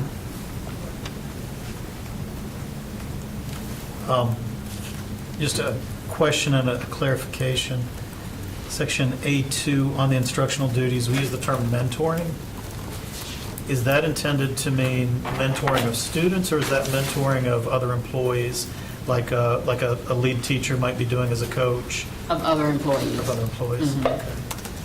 And then, I saw this on here, but I just wanted to make it clear. The duties associated with safety and security, down in section 2, we do have pretty broad language about nothing should be construed to relieve teachers of the responsibility to provide for the safety and supervision of students, right? Tell me where, I'm sorry, where are you? It's one of those that moved. Oh, Under Two section A or- non-instructional duties Yeah, section 2, it's now the first paragraph. after superintendent waiver. Ah, Or, well, Is that it? well, it's 2 non-instructional duties. It's that first paragraph that begins, non-instructional duties refer to those duties? That last Agreed. paragraph, yes. Nothing in this policy should be construed to relieve teachers of the responsibility to provide for the safety and supervision of students during regular school, or actually now the workday, as necessary to maintain order and discipline in schools. So those could be non-instructional duties such as supervising students during like a fire drill or a lockdown or anything like that. Would this cover the situation we faced recently with the fire watch? That to was the extent that tell me specifically what you mean with the fire watch. So could a principal assign fire watch duties to a teacher, or is that something that still is being offered as like an extra position that they'd have to consent to and be like a separate employment agreement? So, I'll let AJ. yeah, I think when we contemplated this change from school hours to work days, we were thinking more of morning supervision or afternoon supervision that would typically last, just a few minutes, 20 minutes, maybe even after the school day. I think when we talk about fire watch and we were talking about into the evening hours, we would certainly, as a district, look to see that's really not So would that part of the fall- workday, and that, if we could provide additional funding, we'd look to do that. Okay, Yeah. so that would be something that would be extra duty, as opposed to coming under this as an expected non-instructional duty, but still covered under your basic expectations of performance? Yeah, I think so. I think we would have to really look at what is reasonable to ask a teacher or any other school employee to cover outside of the school day. Just wanted to figure out where it fell. Yeah. Thanks. Thank you. And hopefully we're not talking about fire watch too much. That's my Working hope on too. it. Any other questions? Motion to move the first reading. Second. All right, we have a motion from Mr. Hershey to move the first reading, a second from Chair Haggerty. All in favor, please say aye. Aye. Any opposed, nay? All right. Okay, our next policy is and modification to our current policy 6315, which is our driver's policy. And we work with our risk management team, and Cecil Bell, our Senior Director of Risk Management, is here. We work with our team to talk about what else needed to be in our driver's policy, and were we addressing all the things that we needed to address in this policy. As you can see from our suggestion to add this to both our community section, which is the 5,000 section, and to our personnel section, which is the 7,000 section, we have expanded some of the information in this policy to reflect our needs within our district with some of the drivers that we have in the district.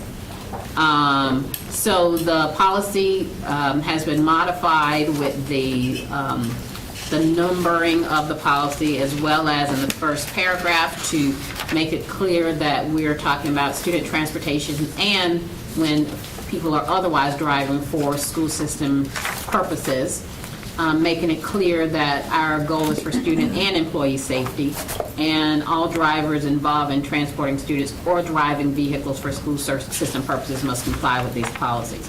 So the first section here was in our old policy, school bus and activity bus drivers. And we just added in here that in addition to our general employment requirements, we're also having these other requirements for those who drive our school buses and activity buses. First is that the person be determined driving eligible by Human Resources and Employee Relations. That's so that we can ensure that if we're hiring someone to drive, we've actually looked at their driving record and make sure they're okay to drive. We added in here that for activity buses, that they need to be approved and cleared by risk management for insurance purposes, and that school bus drivers need to be approved and cleared by our transportation department. The rest of this section remains the same, except for the last one, which is now number 14, where we make it clear that someone is to report not just a moving violation, but also an accident if they have a motor vehicle accident, whether they are on or off duty. Then Section B of this policy was initially just entitled Other Drivers. We modified this section to deal with drivers of other Wake County vehicles because we recognize that we have school bus, we have activity bus, but we also have other vehicles in the district that we have people driving. And so it makes clear that in addition to our general requirements for employment, again, that drivers of other Wake County vehicles need, if they're applicants, they need to be determined driving eligible by Human Resources, and then that they need to possess required licenses, as was already in policy. They need to be approved and cleared by risk management for insurance purposes, and again, indicating that they need to report to the principal or supervisor about any accident or movement violation. So we just moved some of the matters forward with regard to driving other Wake County vehicles. Section C, and I will tell you, as we looked at some of these provisions, we struggled because we our preference is that if we're driving students, they be on, an activity bus or a bus or Wake County vehicle. But we also recognize that there are some situations where we can't do that. And so we wanted to put in this information to be clear with regard to those situations. So Section C deals with approved volunteers driving students in private vehicles for school-sponsored activities. So it's very specific and lays out that the intent is that our students be transported through the use of school system vehicles, as we have in Section A and B. And that the use of personal vehicles to transport students is discouraged. But in those limited circumstances, when a school is unable to transport students with a school system vehicle for school-sponsored activities, then the principal or designee can allow the use of private vehicles by an approved volunteer in these circumstances. And so first is that we have the principal or designee confirm that a school system vehicle is not available for that. So we're talking about some of our activities and things where we don't have an activity bus available to transfer our students. There must be at least one other approved volunteer or employee in the vehicle with the driver. The driver has to possess required licenses and other qualifications. They have to be approved as driving eligible through the Human Resources and Employee Relations. They have to complete the Risk Management Form 1713B to confirm or to affirm the existence of insurance and to specify the vehicle owner, insurance company, and policy number. And the parent and guardian of the student has to complete Form 1713B to give consent to the student to be transported by a driver in the private vehicle.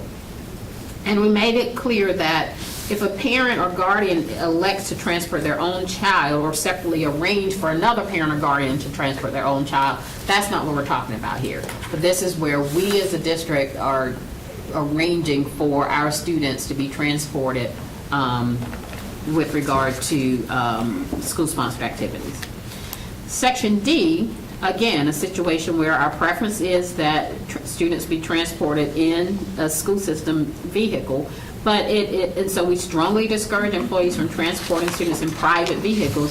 However, we recognize that there are sometimes emergency or unexpected situations where a child needs to be transported, and we may need to have someone doing that in a personal vehicle with permission of the supervisor.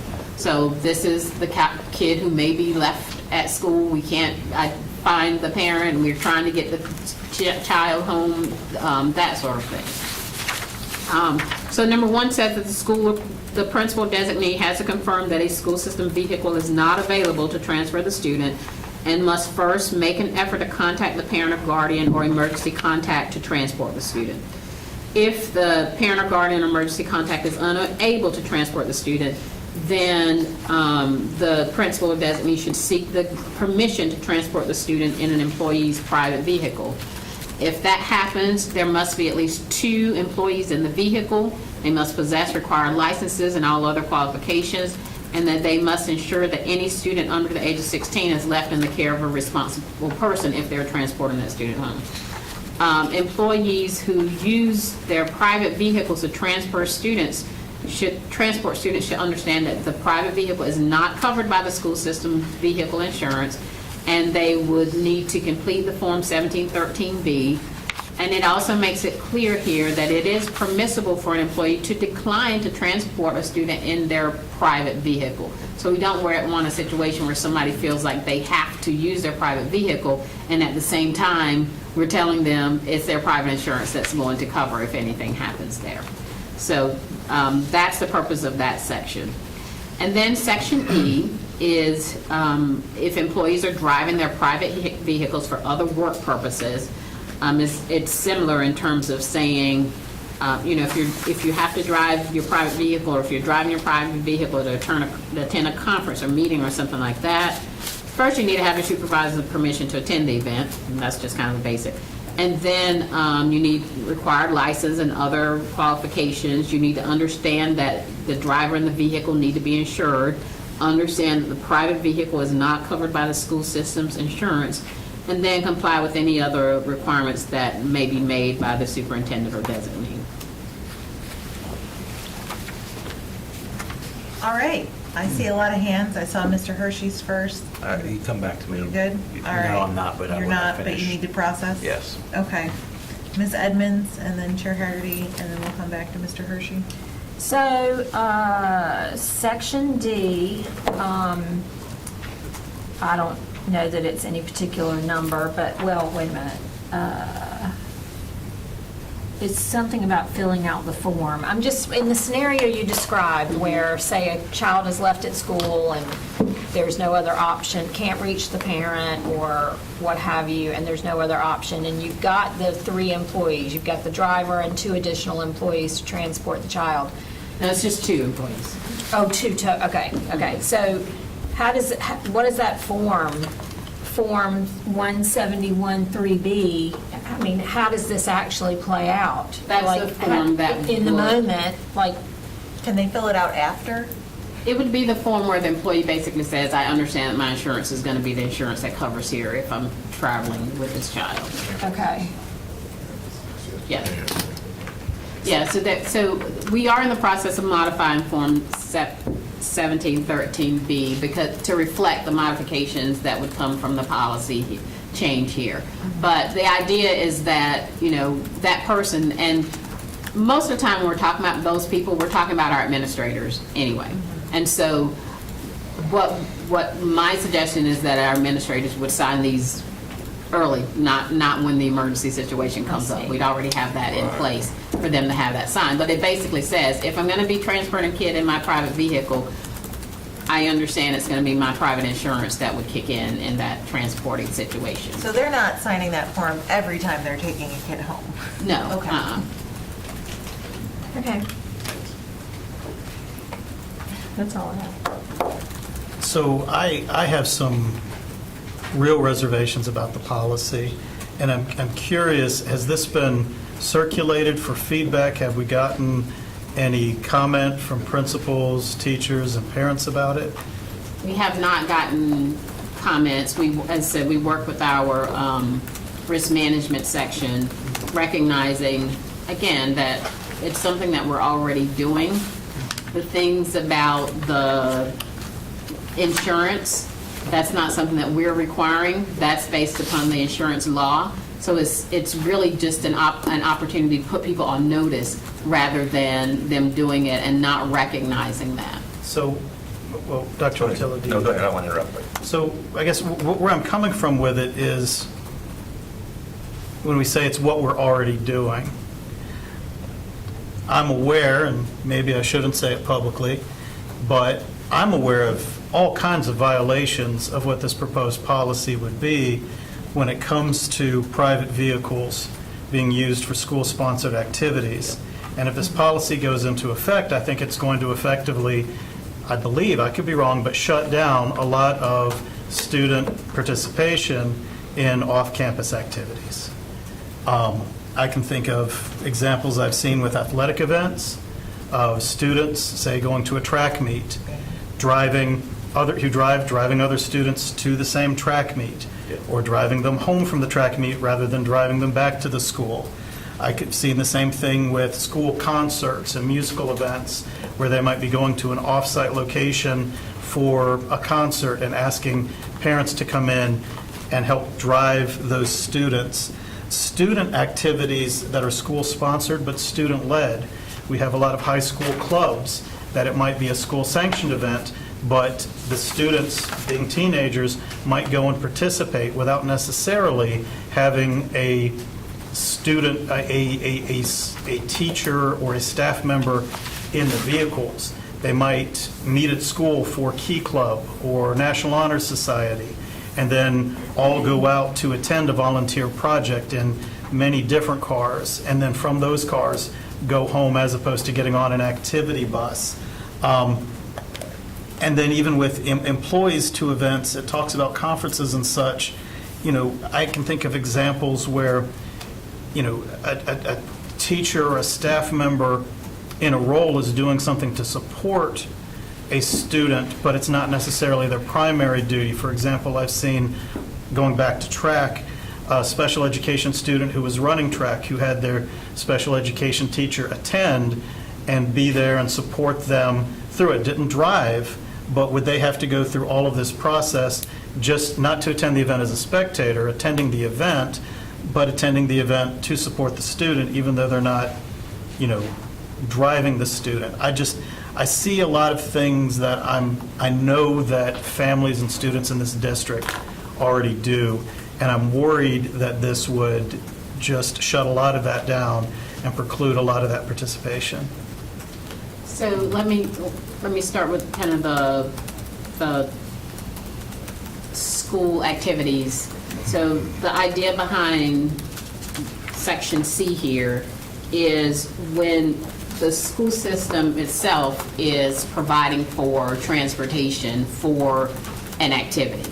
Because there are some times that, from my understanding, we do have some teams where we, the school system, put together or ask for drivers to be able to transport those teams because we did, and I'll let Cecil jump in whenever feel free to, Cecil, whenever you want to, but it's my understanding that there are times that we, the school system, don't have school system vehicles, and we, the school system, put together people to drive those students to events. Now, there may be separate things where our students do their own kind of, you know, we're going to events, hey, this is this club, and we see that there's another club meeting somewhere else, and we're going to go and put together that sort of thing, or where parents independently put together things to go. But this is where the school system is saying, we're the ones responsible for transporting these kids to the event. We have, as a part of that process, asked for and have put together a process to transport kids to an event. When we're doing that, this is what we need to make sure those people are aware of. So that is the idea behind section C. And then with the example you use of a teacher going to support a student at a special ed student at an event that they're doing, that sort of thing. What the idea with section D is when you're attending something that is a part of your job responsibility. So if that teacher were going there because the principal felt like, you know, we need a teacher monitoring or whatever it is with that student, then that would be what we're talking about in section E. That's something that they're assigned to do, or that's something that they're incorporated as a part of their work process. If they're going there as, you know, to support in their own, they make that decision, it's important to me to be there for that kid to see me and here and supporting that. That's a private thing. That's not something they're doing for work purposes, even though it impacts the work. It's there to support a kid. So we really were trying to focus on those situations where we're talking about the school system either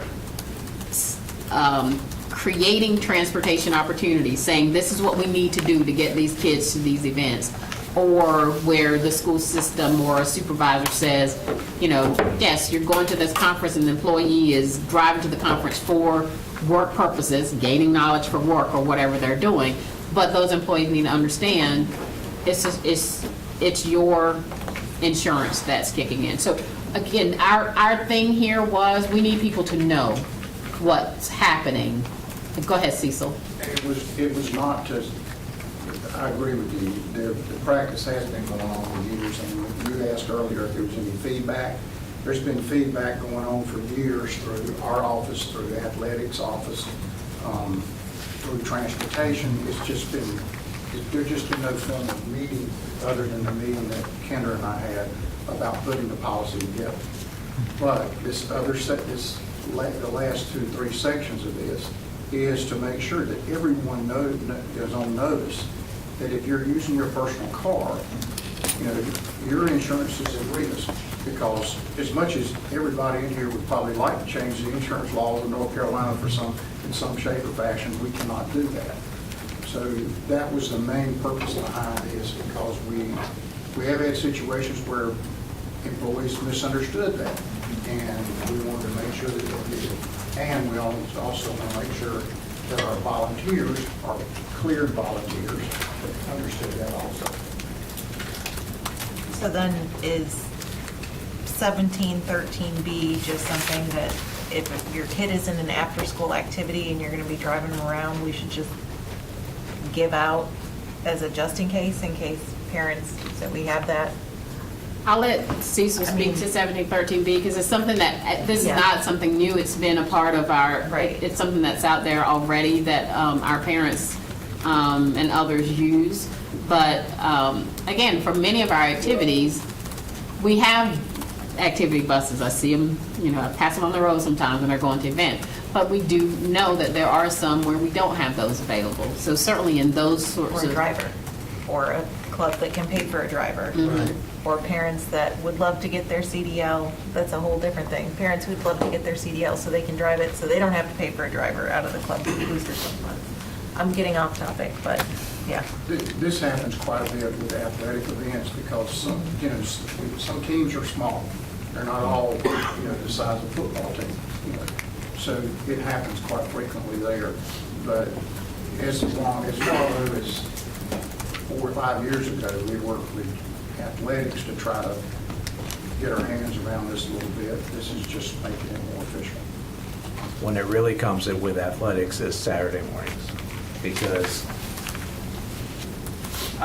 when I coached at Wake Forest, almost every Saturday morning, because we have some students who are not close to when they're assigned to Wake Forest High School, I picked up 2 to 3 kids as the head wrestling coach to get them to the bus that I was going to then take to the meet almost every Saturday morning for 5 years.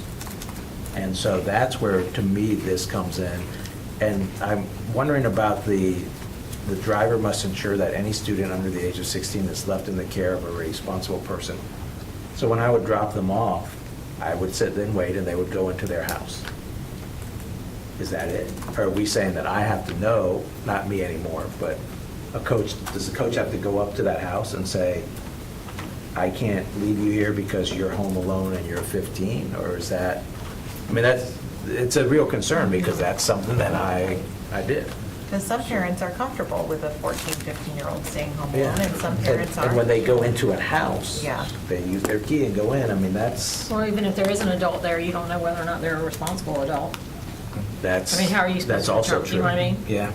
So But I'm what just... if they're not 15? Well, if they're 16 and over, it doesn't apply. Right, This so is for I'm saying underage. younger. Well, in high school, it was 14 and up. 15, 16, generally in wrestling season, so. So what does somebody do in that situation? Well, in that situation, if, the idea here would be that if we can't leave the student with a responsible person, then we would need, we would do outreach to the parent or whomever, or guardian, or emergency contact to see if there's someone that the student could be left with. We're again, this is a balance of what's happening, and do we want to take a child, be responsible for driving that child? And yes, high school kids are 14, 15, but we have other kids participating in activities and things as well who are younger than that, and then drop them at home and not know that they are at home with a responsible person. Well, what if there's no parent home? The parent was supposed to be there. They're not. I'm just thinking, because I literally drop kids off and would watch them walk inside or to their apartment. They go up the stairs. not going to follow them up. That would be weird, to say the least. Isn't this, So I'm just kind of wondering, like, where is the line of, because it says the driver must ensure. well, Responsibility It seems to versus be- practicality. Right. a Section D is employees driving students in private vehicles in unexpected or emergency situations. Is coaching an expected then? Is that a different something we need? Coaching part, it would, right, an unexpected or emergency situation, again, is generally the idea of a kid at school and not having anybody to Okay. pick them up, that sort of a situation. I mean, yes, it's possible that you could, as a coach, come back from the meet and the parent's not there to pick the student up. That's all the time. Yeah, yeah, Get that and, right. you know, at that point, I presume, I don't know, now I'm flashing way back to when, Sure. you know, I used to go across the street and call my mother from the store, like, we're here, come get us, Right. you know, that sort of thing. But, you know, the idea would be to reach out to see if there's someone available to come pick up the child. And then we're kind of in that situation of what do we do with a child with no one available to pick them up, no one at home? What's the age of the child? Do we feel comfortable taking them to an empty home and just leaving them there? And, you know, so there are times, I mean, we talked about whether in situations should we be calling Child Protective Services, but we don't want to call Child Protective Services if we can find an emergency contact or someone else that we can take the child to, or who can come and pick up a child or that sort of thing. So we were trying to balance all of those needs. Yes, there will be situations where even a coach may find themselves in an emergency situation or an unexpected situation with a child who doesn't have someone who can transport them. But Cecil, were you adding? I'm gonna try to answer your question, but I'm gonna rely on situations that have been asked of me Sure. over the last 10 years about something similar to this. Most of the time, if a coach has to drive a student home like this, they're gonna be more in tune with that parent, that family group. Yeah, Than they 100%. are, than an emergency, that might not be an emergency situation. Right. So there's a very, very good chance, it could happen, but there's a very good chance that coach is already gonna know that parent has an issue, can't be at home, the older sibling is there, they're okay. Okay. Would I tell a principal or a coach to say, probably a good idea if you wait till that person comes to the door before you drive off and out of the driveway? Yes.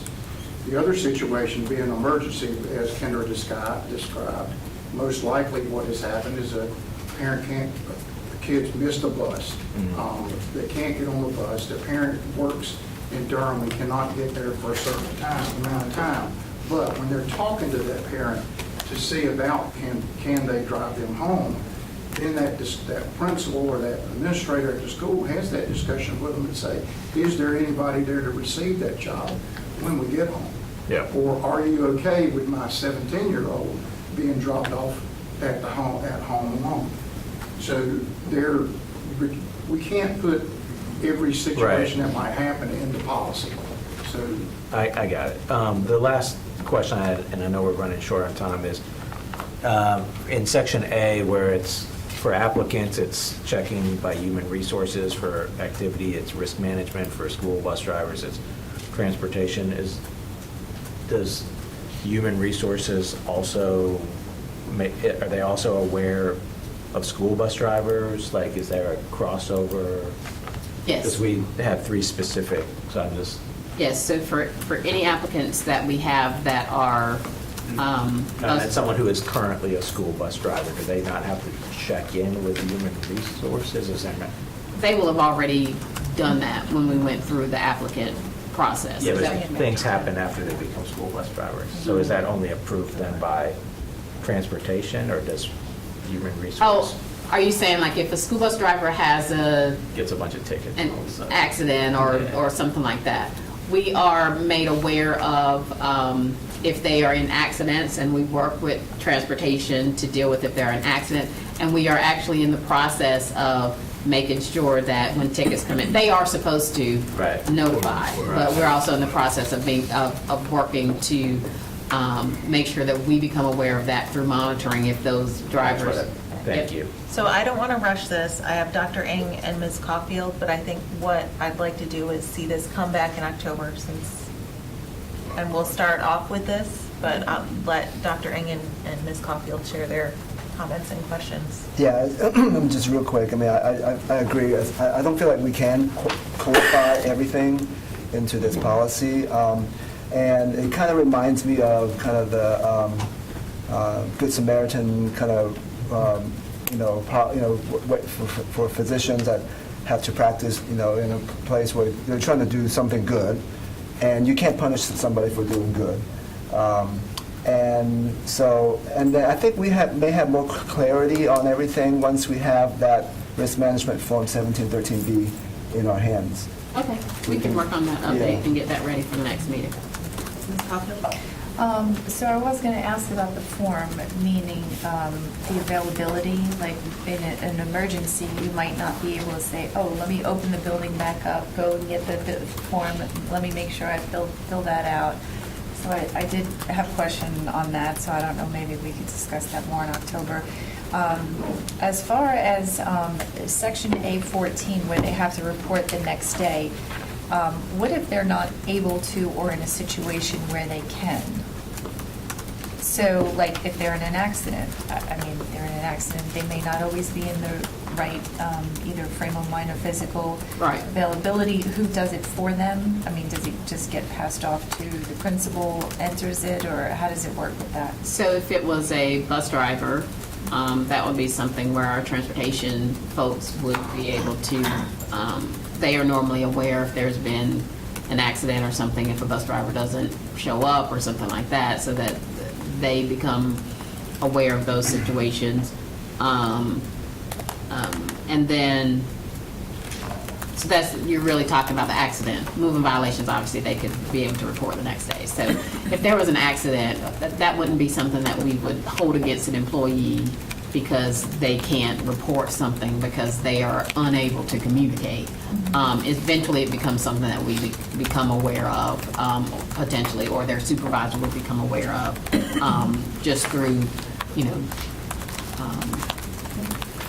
conversations from a family member who conveys that information, or if someone is not there, perhaps a wellness check from law enforcement or something like that, if we had a reason to believe that someone was just not showing up and unexpectedly. So there would not be any sort of negative consequences for an employee who is in the hospital and unable to convey information. And just to follow up with that, because I know that we have talked about this with different levels of our expectations for our drivers. If they do report something that happens, and I know that there are plenty of times that you can get, say, a moving violation knocked down. Does it get adjusted and, say, removed from their file? Or how does that work as a follow-up? So say, for example, you got a moving violation, and then you did go to court and you settled all of that. Does it now go into your file to get that updated afterwards? I think Because that we is- did have this Yeah. discussion when it came to drivers, that, our expectations might be stopping us from getting some good drivers because something did happen. Yeah. I think let's bring that question back so we can do some research, because we're talking about, parent drivers using, or, folks using their own personal vehicle versus using a school vehicle versus using something that requires a commercial driver's license. So I imagine there's some nuance there. So, And I had two quick things that it can come back, but just food for thought. What Mr. Haggerty was saying, can we clarify that this is not about students, that it's more as acting staff or guardians that might help with some of the student transportation that we have? Because then it becomes more like a buddy than an obligation that you're taking as a role for help. And then in reference to the coaching, I understand the point that you were bringing up about you're really kind of helping that kid be involved in the school. But now on a Saturday, for your example specifically, you would now have to get another adult to come with you just to do that. So it's not just somebody stepping in to hand. So perhaps we could kind of work on a separate number or letter, whatever it is, that pertains to coaching, so that we don't limit our children having access to doing that. And then some language about the expectations when we have to leave them at the doorstep at an apartment. You're not going to stop them and follow them to the door, but you do want them to be safe. So maybe we could put some kind of language in there that it is expected of staff, blah, blah, blah, so that we know that we're not just kicking them at the curb. We would like you to do this whenever possible. So I think bringing that back in October, looking at the parental leave policy as part of the migration, and then we had a broader discussion for technology and responsible use. I know Dr. Robinson, along with Dr. McMillan, have been getting some information on and feedback from teachers and parents, so that is expected to come next month as well. So those are the 3 that I can forecast for now. And then any other potential HR policies as we move through the 700 series. And so we will see you all in October. Thank you. All right, thank you. Thank you all for the feedback. Thank you. You're adjourning us officially. We're adjourned. Thanks. Where do you think that comes from?